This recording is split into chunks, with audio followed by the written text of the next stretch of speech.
In 1970, marijuana was classified as a Schedule I drug in the United States, the strictest designation possible, meaning it was completely illegal and had no recognized medical uses. For decades, this view persisted and set back research on the drug's mechanisms and effects. Today, marijuana's therapeutic benefits are widely acknowledged, and some nations have legalized medical use or are moving in that direction.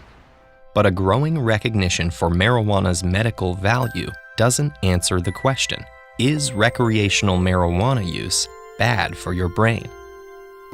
Marijuana acts on the body's cannabinoid system, which has receptors all over the brain and body.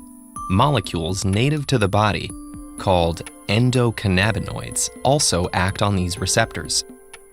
We don't totally understand the cannabinoid system, but it has one feature that provides a big clue to its function. Most neurotransmitters travel from one neuron to the next through a synapse to propagate a message. But endocannabinoids travel in the opposite direction. When a message passes from the one neuron to the next, the receiving neuron releases endocannabinoids. Those endocannabinoids travel backward to influence the sending neuron, essentially giving it feedback from the receiving neuron. This leads scientists to believe that the endocannabinoid system serves primarily to modulate other kinds of signals, amplifying some and diminishing others. Feedback from endocannabinoids slows down rates of neural signaling. That doesn't necessarily mean it slows down behavior or perception, though. For example, slowing down a signal that inhibits smell could actually make smells more intense. Marijuana contains two main active compounds, tetrahydrocannabinol, or THC, and cannabidiol, or CBD. THC is thought to be primarily responsible for marijuana's psychoactive effects on behavior, cognition, and perception, while CBD is responsible for the non-psychoactive effects. Like endocannabinoids, THC slows down signaling by binding to cannabinoid receptors. But it binds to receptors all over this sprawling, diffuse system at once, whereas endocannabinoids are released in a specific place in response to a specific stimulus. This widespread activity, coupled with the fact that the cannabinoid system indirectly affects many other systems, means that each person's particular brain chemistry, genetics, and previous life experience largely determine how they experience the drug.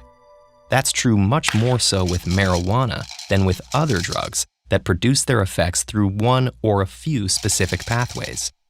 So the harmful effects, if any, vary considerably from person to person. And while we don't know exactly how marijuana produces specific harmful effects, there are clear risk factors that can increase people's likelihood of experiencing them. The clearest risk factor is age.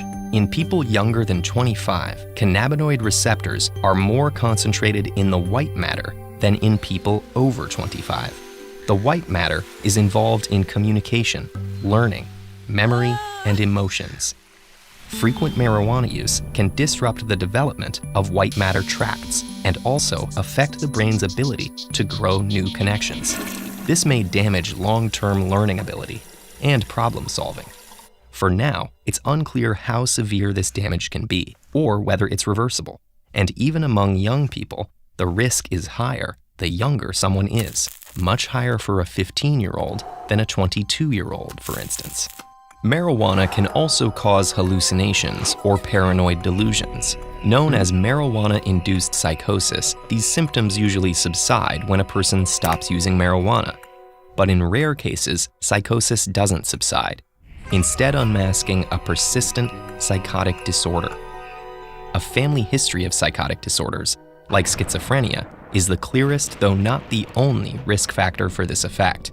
Marijuana-induced psychosis is also more common among young adults, though it's worth noting that psychotic disorders usually surface in this age range anyway. What's unclear in these cases is whether the psychotic disorder would have appeared without marijuana use. whether marijuana use triggers it early, is a catalyst for a tipping point that wouldn't have been crossed otherwise, or whether the reaction to marijuana is merely an indication of an underlying disorder. In all likelihood, marijuana's role varies from person to person.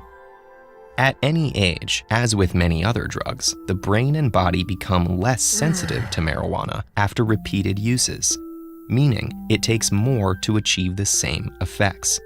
Fortunately, unlike many other drugs, there's no risk of fatal overdose from marijuana, and even heavy use doesn't lead to debilitating or life-threatening withdrawal symptoms if use stops. There are more subtle forms of marijuana withdrawal, though, including sleep disturbances, irritability, and depressed mood, which pass within a few weeks of stopping use. So, is marijuana bad for your brain? It depends who you are. But while some risk factors are easy to identify, others aren't well understood, which means there's still some possibility of experiencing negative effects, even if you don't have any of the known risk factors. The world's most widely used drug is caffeine. Over 100,000 metric tons are consumed every year. How exactly does it keep us awake? Find out with this video.